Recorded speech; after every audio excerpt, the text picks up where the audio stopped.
está el propósito de la vida cristiana si no vamos a crecer y a madurar a la imagen de Cristo? Si no nos vamos a perfeccionar unos a otros. ¿Dónde está el propósito? ¿Para qué estamos aquí perdiendo el tiempo?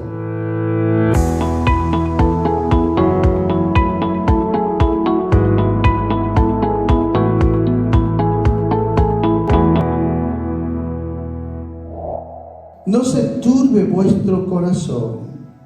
Creéis en Dios, creed también en mí. En la casa de mi Padre muchas moradas hay. Si así no fuera, yo os lo hubiera dicho. Voy pues a preparar lugar para vosotros. Y si me fuere y os prepararé lugar, vendré otra vez y os tomaré a mí mismo, para que donde yo estoy, vosotros también estéis. Pueden acomodarse. Había llegado el momento crucial en la que Jesús esa noche se estaba despidiendo de sus discípulos. Ellos no lo entendían, no estaban en grado de entenderlo. Por eso el Señor les dijo: donde yo voy, ustedes no van a poder venir conmigo. Y esto golpeó el corazón de ellos. Se entristecieron, se turbaron. Por eso él viendo y conociendo, y algo maravilloso, que Dios nos conoce tan perfectamente. Dios conoce nuestras dudas, temores, miedos, inquietudes, todo. Y entonces Él comienza, al saber cómo ellos estaban, les dice: no se turbe vuestro corazón, ni tenga miedo. Y entonces les recuerda lo que se había cumplido hasta ese momento del Antiguo Testamento en su vida, pero tampoco lo entendía. Por eso Él les dice: creéis en Dios, creed también en mí, como diciendo, ahora se va a cumplir en la Escritura todo lo que está dicho de mí. Pero tampoco lo entendían, hermano. Y mire, hasta que no entendamos las Escrituras, el corazón del hombre vive inseguro, incierto, lleno de temor, de dudas. Por eso cuando Él resucitó y los encontró llenos de miedo, de temor, les reprendió su incredulidad, porque antes de morir Él les había exhortado con esta palabra: no se turbe vuestro corazón ni tenga miedo. Creed en Dios, también creed en mí. Pero todos dudaron, todos lo abandonaron. Y Jesús sabía que lo iban a abandonar, Él sabía, hermano. Pero les da una promesa. Mire, hay algo maravilloso, que Dios, si usted se da cuenta, Dios todo ha empezado con promesa. Desde Génesis dio una promesa. Ahí está la promesa de Génesis 3:15. Pero para cumplir esa promesa después mandó profetas. Ahora va a entrar una nueva era, una etapa en la que era desconocida aún para el pueblo judío, porque la salvación viene de los judíos. Por eso que cuando el Señor resucita, ellos pensaban que Él ya iba a establecer el reino, porque eso sí tenían en claro. Ya una vez que les aclaró quién Él era, lo vieron resucitado, le dice el Señor: ahora vas a establecer el reino. Oiga, todo era claro. Él era el Mesías, había vencido la muerte, el pecado, había resucitado, y ahora estaba 40 días ya andando con ellos. Por lo tanto, ellos le hacen una pregunta antes de salir Jesús al cielo. Le hacen una pregunta: ¿vas a establecer ahora el reino? Ya sabían, habían entendido. Pero el Señor le dice: eso no les compete a ustedes. Porque tampoco se acordaban que de Mateo 13, Él, hasta el capítulo 12, una vez que rechazó a Israel, Él estableció una nueva relación familiar basada en la fe. Y dijo: voy a otro pueblo.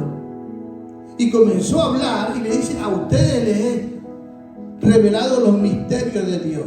Pero esos misterios tampoco lo entendieron. Por eso es que Dios, en su sabiduría, hermano, yo espero que me esté siguiendo, Dios en su sabiduría levanta a un hombre llamado Pablo de los 12. Y a ese hombre, Pablo, es que le va a revelar las doctrinas fundamentales de la iglesia y las doctrinas llamadas misterios para la iglesia. Por lo tanto, Pablo se convierte al Señor y en el capítulo 13 de los Hechos es escogido para hacer su primera misión. Y sale y va por Chipre y después por otras regiones hasta el capítulo 17, donde va a su segunda misión a Tesalónica. Y se convierte en Tesalónica y ahí aparece Silas, Timoteo. Siquiera unas 3 semanas nomás estuvo ahí con los de Tesalónica y se convirtieron. Después fue a la región de Corintio. Estuvo 1 año y medio en Corintio. Pero mandó a Timoteo y a Silas para que cuiden a los de Tesalónica, porque eran tiernos en la fe. Y Dios comienza a revelarle a este hombre las doctrinas que no habían sido reveladas ni a los profetas en el Antiguo Testamento, porque ni aún la iglesia fue revelada a los profetas en el Antiguo Testamento. No fue revelada. Por lo tanto, en el Nuevo Pacto vemos revelaciones desconocidas para los judíos. Y Dios empezó a darles estas revelaciones a Pablo, que nunca caminó con él, que nunca lo vio hacer un milagro, que nunca durmió una noche con él, ni pasó ninguna tormenta con él. A este hombre Dios escoge y empieza a revelarle. Por eso que cuando los de Tesalónica comienzan a tener un poco de miedo y le mandan una carta diciendo: Señor, pues porque muchos estaban siendo muertos. Se cree que en ese transcurso de 1 año y medio, cuando él estuvo en Corintio, fue cuando escribió la carta a los de Tesalónica, la primera y la segunda carta. Y cuando Timoteo llega y le da la información cómo están los hermanos, hay un murmullo de que están hablando de que, y habla, por eso es que él escribe la segunda carta de Tesalonicenses, porque habían rumores que ya estaban viviendo el día del Señor.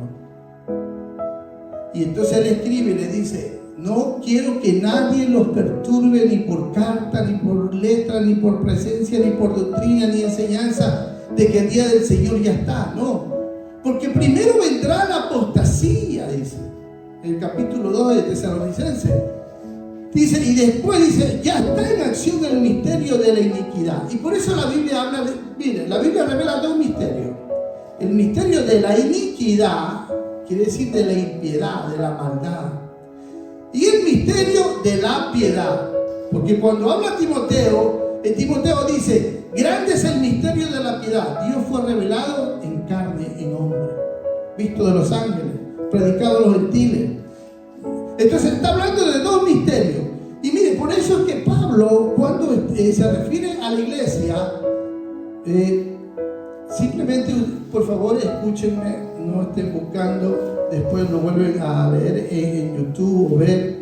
Cuando en Efesios capítulo 3, el versículo 3 dice: porque por revelación me fue declarado el misterio, y pone misterio, como antes lo he escrito brevemente. Versículo 4, leyendo lo cual podéis entender cuál sea el conocimiento en el misterio de Cristo. Versículo 5, misterio que en otras generaciones no se dio a conocer a los hijos de los hombres, como ahora es revelado a sus santos apóstoles y profetas por el Espíritu. Y sigue leyendo el versículo 9, y de aclarar a todos cuál sea la dispensación del misterio escondido desde los siglos en Dios, que creó todas las cosas. Romanos capítulo 11, versículo 25. Digo, hermanos, no quiero que ignoréis este misterio.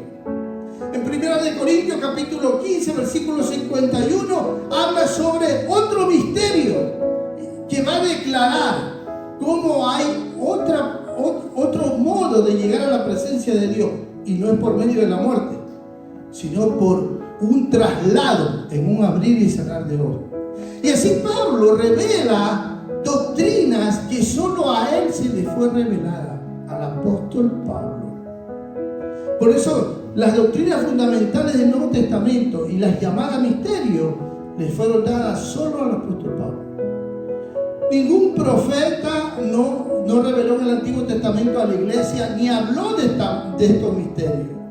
Por lo tanto, cuando él va a hablar sobre el arrebatamiento, porque es Pablo a quien se le reveló esta doctrina del arrebatamiento, y por eso dice en 1 Tesalonicenses 4:13, cuando él habla del arrebatamiento, si usted quiere me sigue, si no, escúchelo más. Versículo 13: tampoco queremos, hermanos, que ignoréis acerca de los que duermen, para que no entristezcáis como los otros que no tienen esperanza. ¿Esta iglesia era dirigida a los judíos o a la iglesia? Este plan y esta revelación era nueva. ¿Por qué? Porque los judíos se había predicado en el Antiguo Testamento la segunda venida de Cristo. Zacarías en el capítulo 14 había dicho que el Señor iba a poner sus pies en el monte de los olivos. O sea, eso lo tenían claro. Lo tenían claro, hermano. Aquí está hablando de una nueva revelación a la iglesia. ¿Qué iba a hacer Dios con la iglesia? ¿Por qué? Porque recordemos que hasta el capítulo 12 de Mateo, el plan, el tiempo, el trato que Dios tuvo con Israel se interrumpió. Del capítulo 13 en adelante, la iglesia aparece recién en Mateo 16, pero primera vez la palabra iglesia aparece en la Biblia. Cuando Jesús le dice a Pedro: y sobre esta roca edificaré mi iglesia, sobre él mismo, versículo 18. Por lo tanto, vemos que después Dios levanta a este hombre, a Pablo, y está dando doctrinas ¿a quién? A la iglesia. Porque el trato con Israel había sido interrumpido. Por eso es que cuando escribe en Romanos 11:25, le dice a la iglesia: hermano, no quiero que ignoréis que ha acontecido a Israel endurecimiento en parte, hasta que sea quitado su velo, su endurecimiento. No sean arrogantes, porque nosotros como iglesia, y compara que hemos sido injertados. Por lo tanto, aquí está hablando directamente a la iglesia. ¿Por qué muchos se habían entristecido? Porque muchos habían muerto. Y entonces ellos pensaban que estaban en el día del Señor, y Pablo les comienza a aclarar y les comienza a decir: no. ¿Saben que la ignorancia lleva a experimentar la tristeza? La ignorancia te hace experimentar emociones y sentimientos pero aquí va la consolación. Y Pablo dice: hermano, no quiero que se entristezcan como los que no tienen esperanza. El cristiano es muy diferente. Le dice: porque si creemos que Jesús murió y resucitó, así también traerá Dios con Jesús a los que durmieron en él. Y usa la palabra dormir. ¿Saben por qué? Porque la muerte de Cristo cambió la posición de la muerte hacia los cristianos, al punto que venimos comparados como alguien que solamente está durmiendo. Porque lo que más se parece a la muerte es cuando una persona está bien dormida. ¿Saben por qué, hermano? Porque sin Cristo el hombre experimenta la muerte, o sea, la separación de Dios. Ahora, muriendo en Cristo, ya no experimenta esa separación, sino la unión. Por eso que Pablo decía: yo prefiero estar ausente del cuerpo y presente al Señor. Pero por causa de ustedes me es necesario estar presente al cuerpo y ausente del Señor. Entonces Pablo está revelando esto que era algo nuevo. Y va a hablar sobre este evento del arrebatamiento. ¿A quién? A la iglesia. Hermano, esto es solo la introducción que trato de dar rápidamente para que me sigan. Por lo tanto, las palabras que Cristo había dicho en Juan capítulo 14, les había dado una promesa: voy a preparar morada para ustedes, porque donde yo estoy, ustedes tienen que estar conmigo, y vendré otra vez y os tomaré. ¿A quién es esa promesa? A la iglesia. Es a la iglesia, hermano. Y ahora esa promesa la está aclarando el apóstol Pablo Juan acá, diciendo: miren, a nosotros nos fue dado esta promesa. Por eso que la venida del Señor para la iglesia viene comparada como cuando un ladrón va a robar una casa. No, el ladrón no avisa, te cae de improviso y tú no sabes. Por eso que en cambio la segunda venida el Señor no viene presentado como ladrón. ¿Por qué? Porque es revelado que Él va a venir desde el cielo, va a poner sus pies en el monte de los olivos. Es muy diferente. ¿Me estoy explicando? Mientras que para el arrebatamiento, la venida del Señor viene comparada como la venida de un ladrón, que viene de improviso. Y por eso es que aquí, hermanos, tenemos que entender las palabras que cuando está hablando de la muerte, dice a los que duermen. Y si leemos el capítulo 4, miren lo que dice el versículo, sigamos leyendo el versículo 15. Por lo cual os decimos esto en palabra del Señor, que nosotros que vivimos, que habremos quedado hasta la venida del Señor, no precederemos a los que durmieron. Y usa por segunda vez la palabra dormir. Miren, en el griego hay muchas palabras que tienen diferentes significados, como esto de la palabra dormir. Pero aquí está usando con respecto, en el contexto, a la muerte. Tú estás hablando de dormir físicamente. El versículo 16, porque el Señor mismo con voz de mando, con voz de arcángel y con trompeta de Dios descenderá del cielo, y los muertos en Cristo resucitarán primero. Luego nosotros, los que vivimos, los que hayamos quedado, seremos arrebatados juntamente con ellos en las nubes para recibir al Señor en el aire, y así estaremos siempre con el Señor. Mire que hace una distinción, porque en el arrebatamiento no dice que viene y pone sus pies en el monte de los olivos. No dice nada de eso. Y para hacer la distinción usa dos palabras: la palabra aire y la palabra nubes.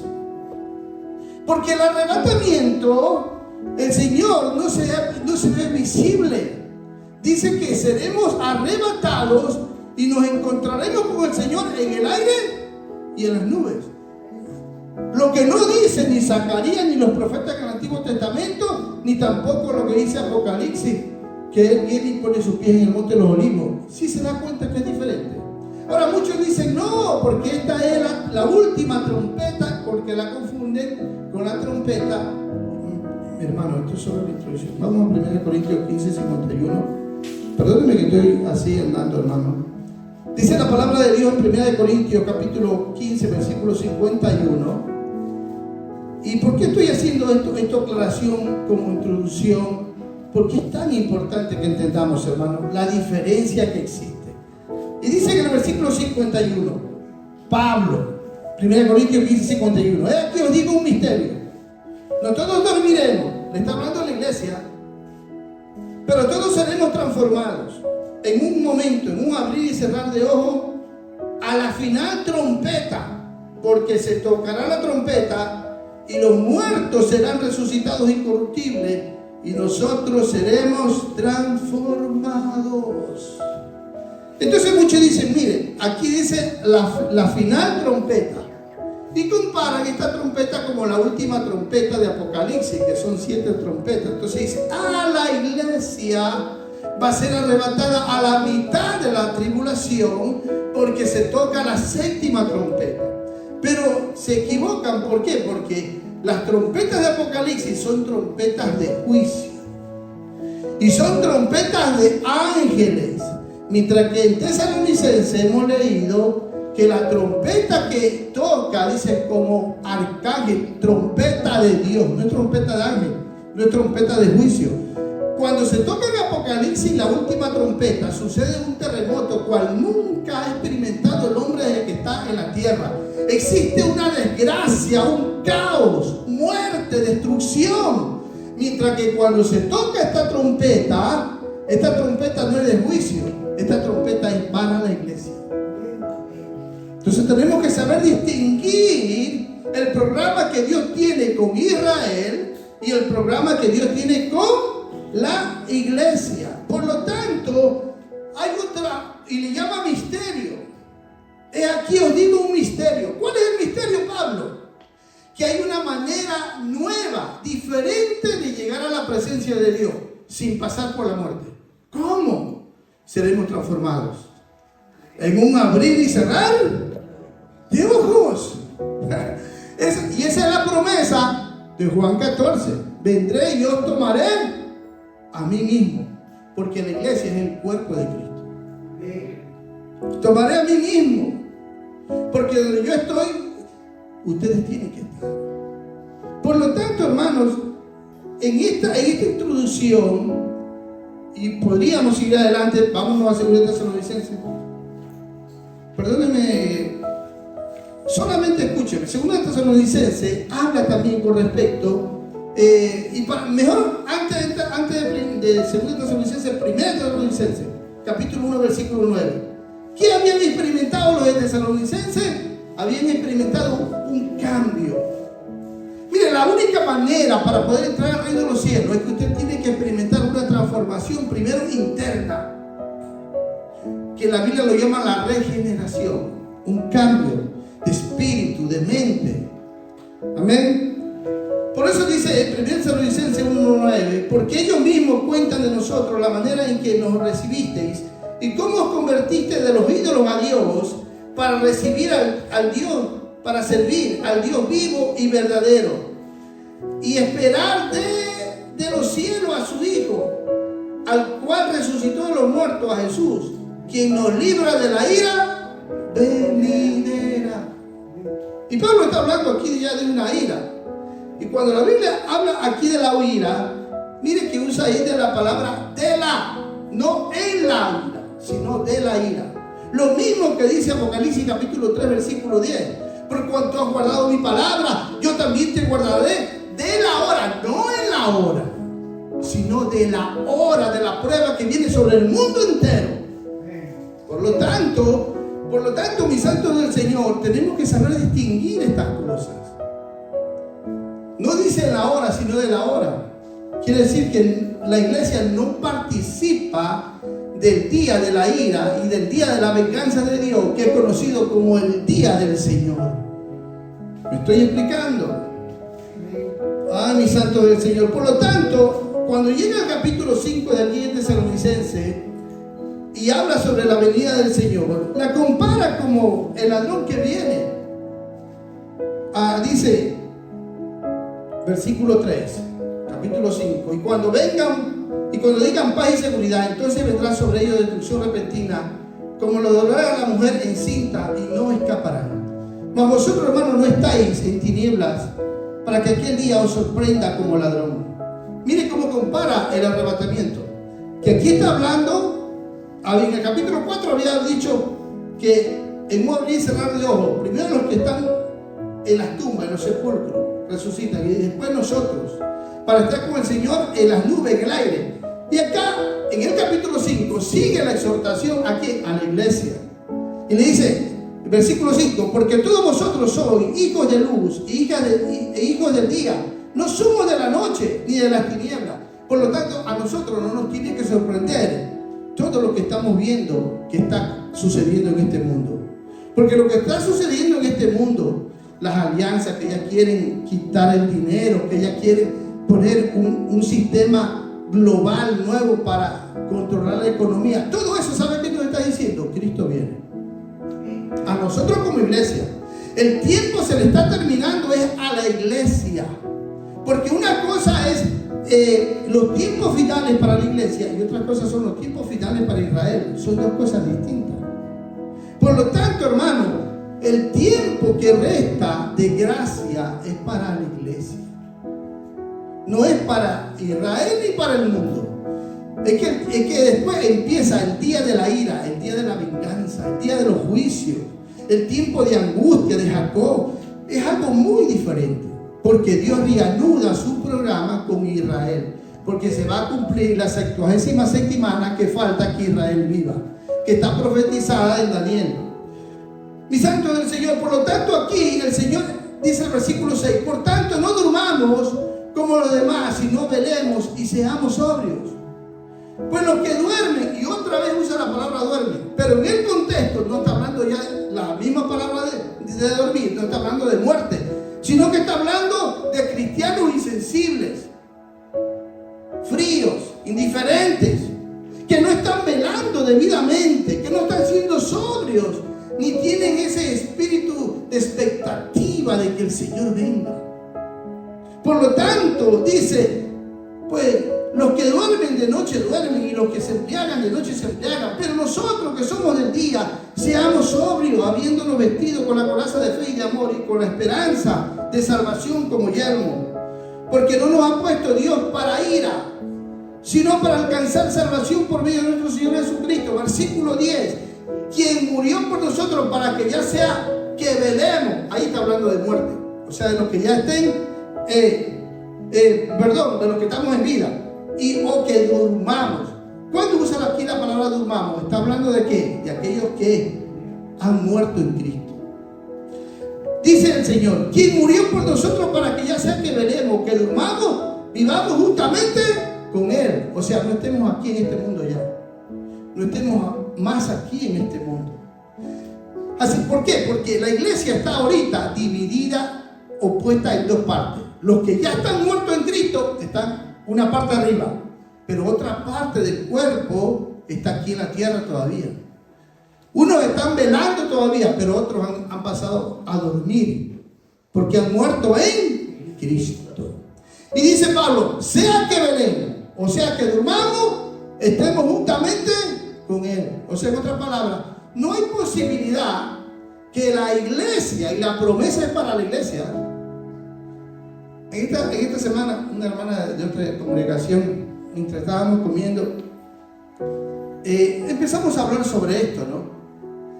Y mi santo del Señor le dije, hermana, mire, de acuerdo al tiempo profético, Pablo nos exhorta que nosotros como iglesia estemos velando y que seamos sobrios. Quiere decir despiertos, examinando lo que está pasando en este mundo. ¿A qué tiempo estamos?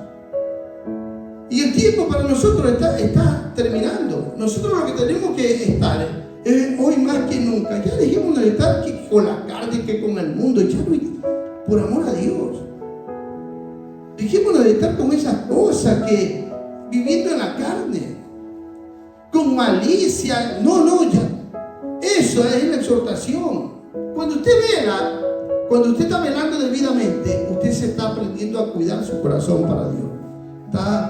¿Dónde vive tu mente y tu corazón? Porque el resultado de tu vida, de tus acciones, de tu conducta, depende de dónde esté viviendo tu corazón y tu mente. Y si tu corazón y tu mente están viviendo en Cristo, en su palabra, tú no tendrás la sed, el deseo de satisfacer las cosas del mundo y de la carne. Porque tu deleite, donde se está deleitando tu mente y tu corazón, es en Dios, porque estás viviendo en Dios. ¿Me estoy explicando, hermano? Eso es velar debidamente.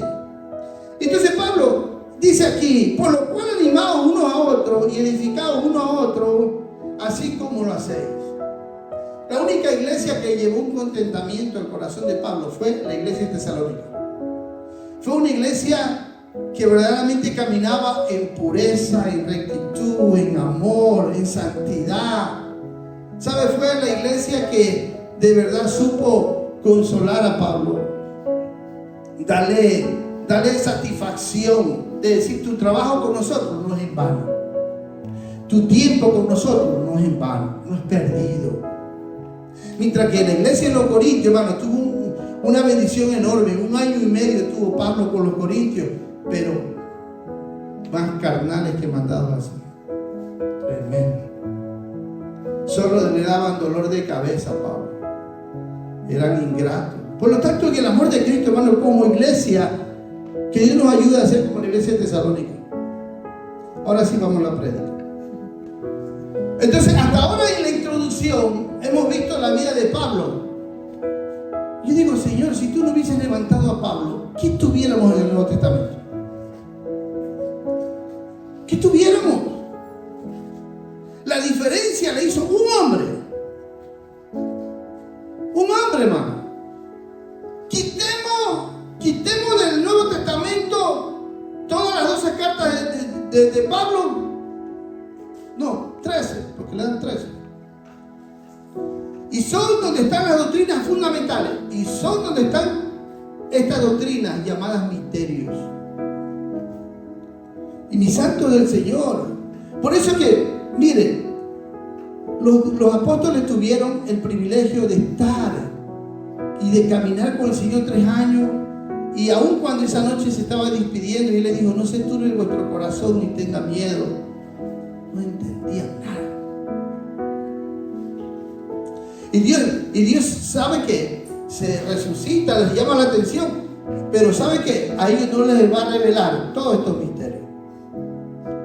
Dios levantó a un hombre perseguidor de la iglesia para hacerle ver y después adoctrinar a su iglesia. ¿Saben? Y yo le digo, ¿por qué Dios hizo esto? ¿Por qué se sirvió de este hombre? Porque este hombre, hermano, la misma decisión que tenía para eliminar a la iglesia, esa misma decisión, coraje y valentía, la tuvo para seguir a Cristo. No anduvo vacilando. No anduvo vacilando, será, no será. No. Se entregó por completo. Por lo tanto, la vida de Pablo, hermano, es por eso que él tiene el coraje de decir, 1 Corintios 11:1, dice, sé imitadores de mí como yo de Cristo. ¡Qué integridad!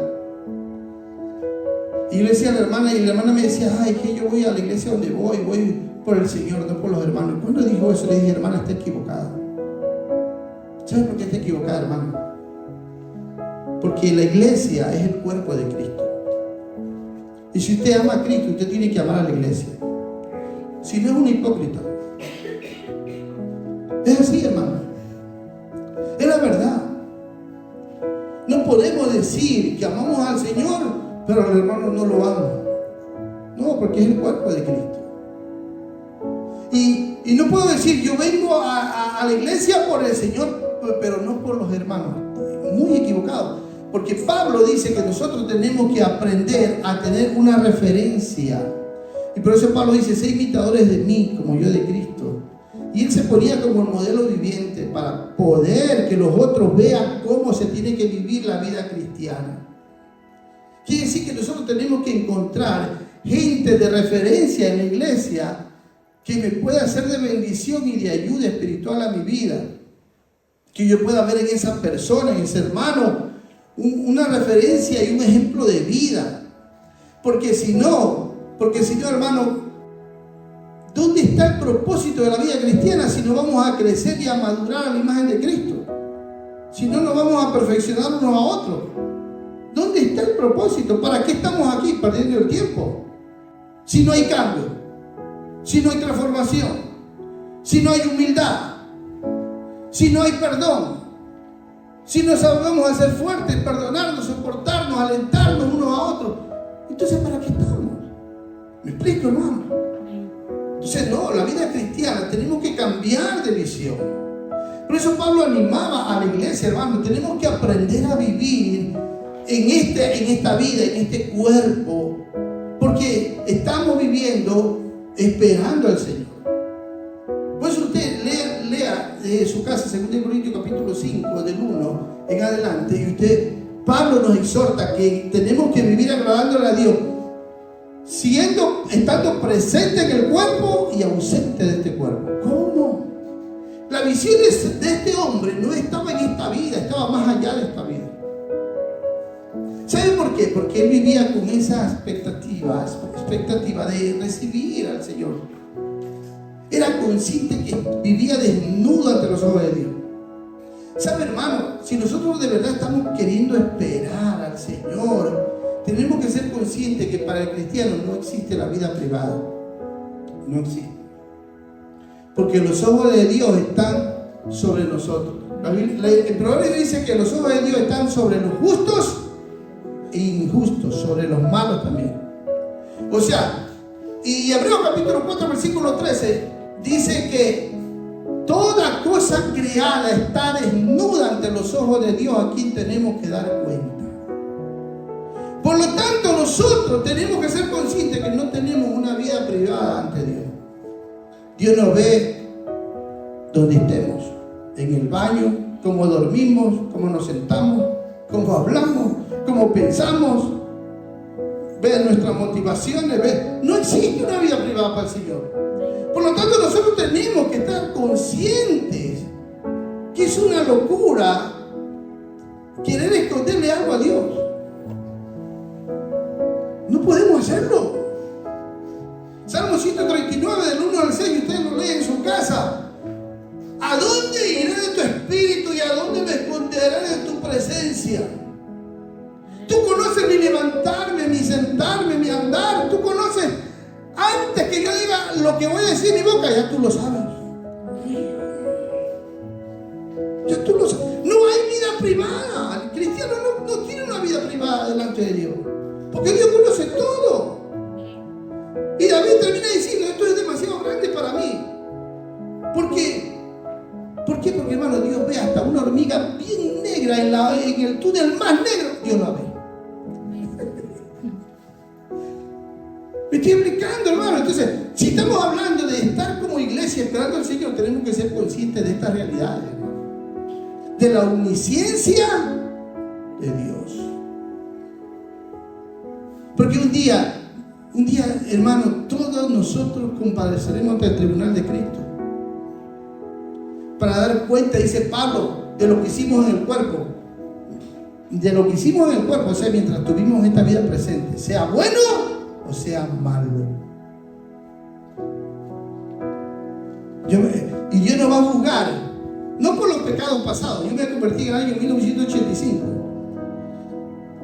Los años de 84 para abajo, la sangre de Cristo, cuando vine a los pies de Cristo, me perdonó. Mi culpa, mis maldades, y de eso no me va a juzgar, porque el que está en Cristo, nueva criatura es. Las cosas viejas pasaron y aquí todas son hechas nuevas. Pero desde julio de 1985, todo lo que he hecho en mi vida cristiana, sea bueno o sea malo, estando en este cuerpo, un día ante el tribunal de Cristo, el Señor va a decir: ven acá. Estoy explicando, hermano. Que aquí no estamos jugando. Y por eso compara ese juicio con 6 materias. Oro, piedra preciosa. Ya me estoy yendo de lo que da. Pero forma parte de lo que es el arrebatamiento, hermano. Porque después del arrebatamiento viene el tribunal de Cristo. Y nosotros tenemos que ser conscientes, hermano, de esa realidad. Y eso lo voy a predicar después. Vamos a seguir de aquí. Pero es una realidad, hermano.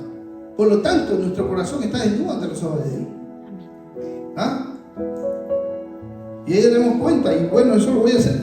Entonces, vámonos rápidamente a que la promesa, cuando el Señor dijo que Él venía a tomarnos otra vez en Juan 14, hablaba de un hogar celestial, porque yo voy a preparar morada para vosotros. Hogar celestial. ¿Cuántos tienen un hogar celestial? Amén. Me decía el marido de esta hermana mientras estábamos comiendo, me decía: es que muchos quieren ir a las calles de oro, al mar de cristal, a la ciudad. Yo digo: pero oye, si el hombre vive afanado en este mundo queriendo hacer riqueza, guardando cosas que él no se va a llevar. ¿Yo para qué quiero ir al cielo a conocer las calles de oro y el mar de cristal? Yo quiero ir al cielo a conocer al Señor. Aleluya. No las calles de oro ni el mar de cristal. Yo sé que Él fue a preparar morada para nosotros, gloria a Dios. Pero mi interés no tiene que estar en esa ciudad, sino en Él. Amén. Amén. Es en Él, hermano.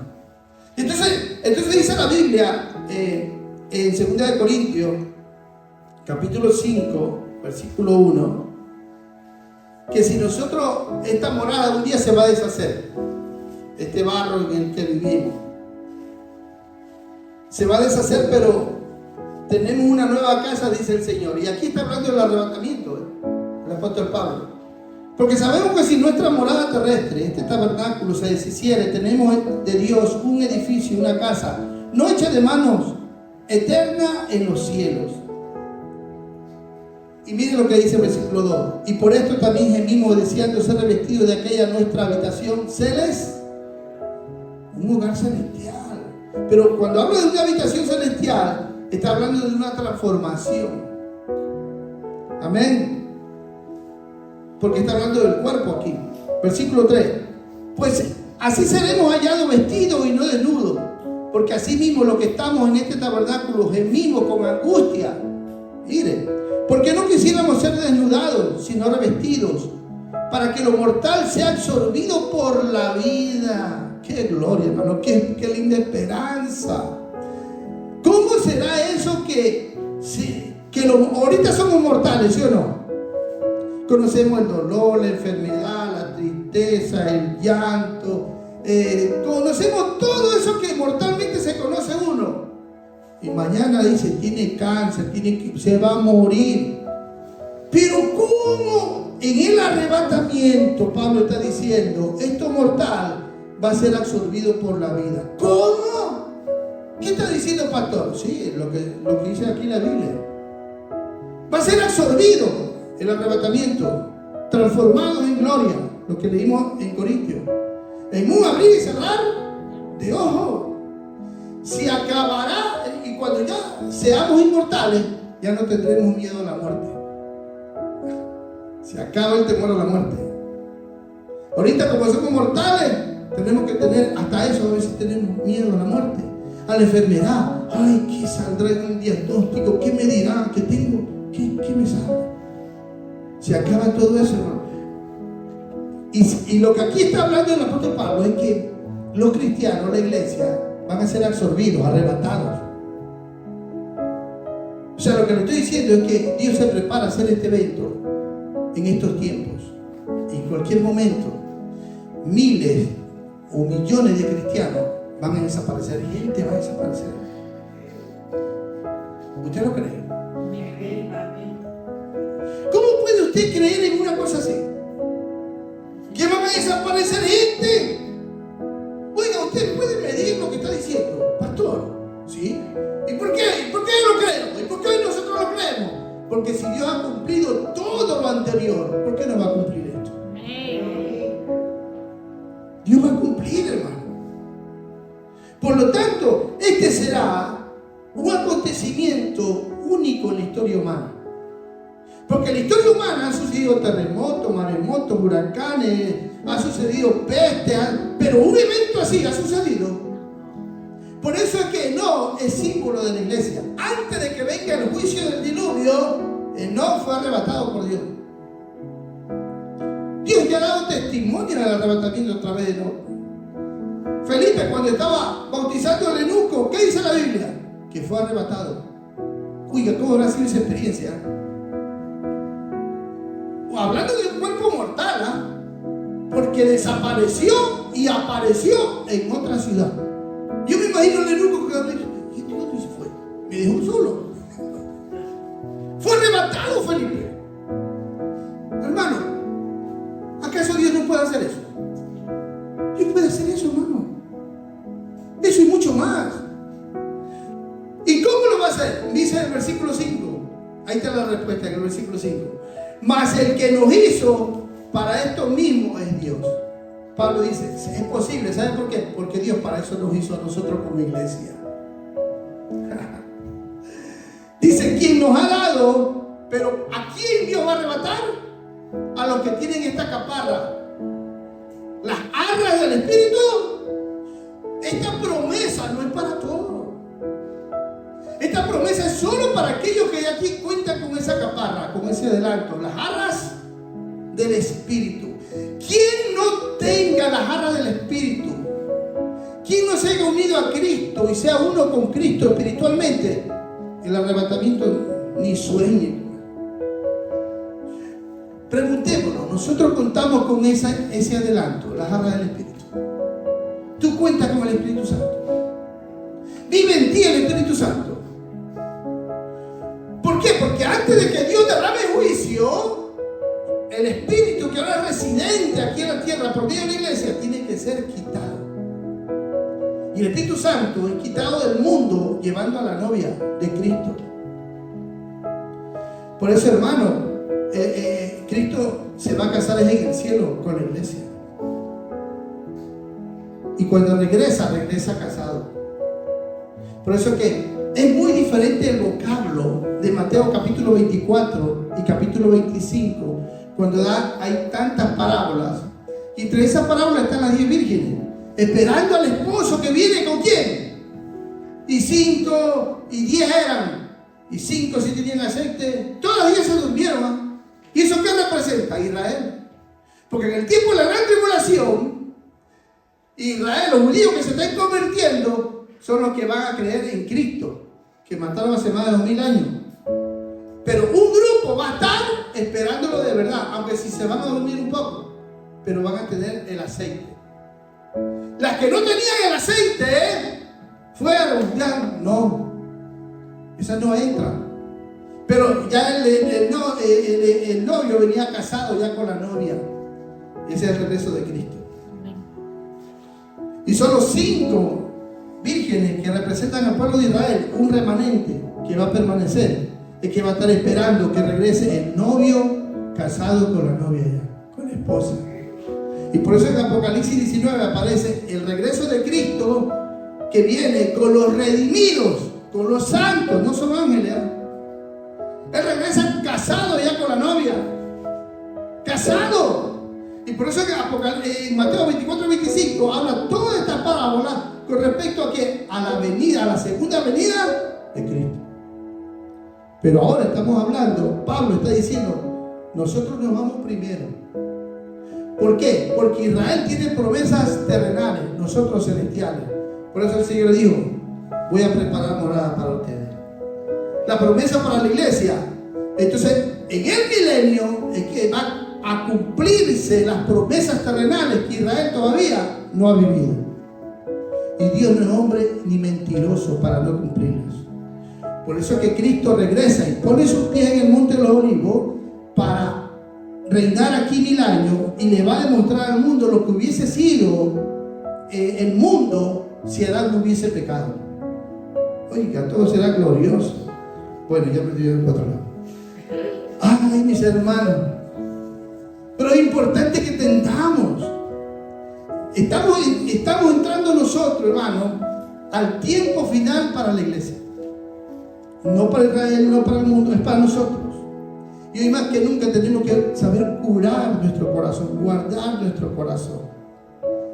Hoy la enseñanza que el pastor te ha compartido es una enseñanza de aprender a limpiar el corazón. Es desnudar el corazón. Y para hacer eso, nos dio un pasaje precioso de Santiago 5:16. Confesaos vuestras ofensas unos a otros para que seáis sanados. El verbo confesar en griego, ¿sabe qué significa? Decir lo mismo. Quiere decir que cuando tú vas a confesar tus pecados para limpiar tu corazón, tú tienes que confesar lo mismo que has estado pensando, o que dijiste o que hiciste. Lo mismo. Y sabe que todos los pecados que confesemos ahora en esta vida, y con un arrepentimiento genuino y sincero, en el tribunal de Cristo no van a salir a la luz, porque Dios es fiel y justo para perdonar nuestros pecados y limpiarnos de toda maldad.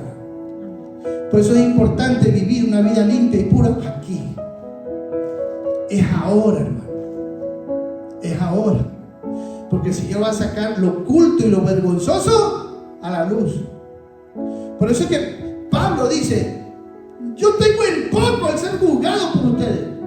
Aunque si tengo mi conciencia limpia, ni yo mismo me juzgo. Pero un día Dios sacará lo oculto y lo vergonzoso a la luz y va a juzgar las intenciones del corazón. Por lo tanto, lo que nosotros tenemos que preocuparnos como iglesia es ahora, en este tiempo, en esta vida, para estar limpio. Porque el Señor viene por una iglesia que esté pura, sin mancha, sin arrugas, sin contaminación. Es ahora el tiempo de ser sinceros, honestos, transparentes. Amén. Y de confesar todo, no tener cosas ocultas.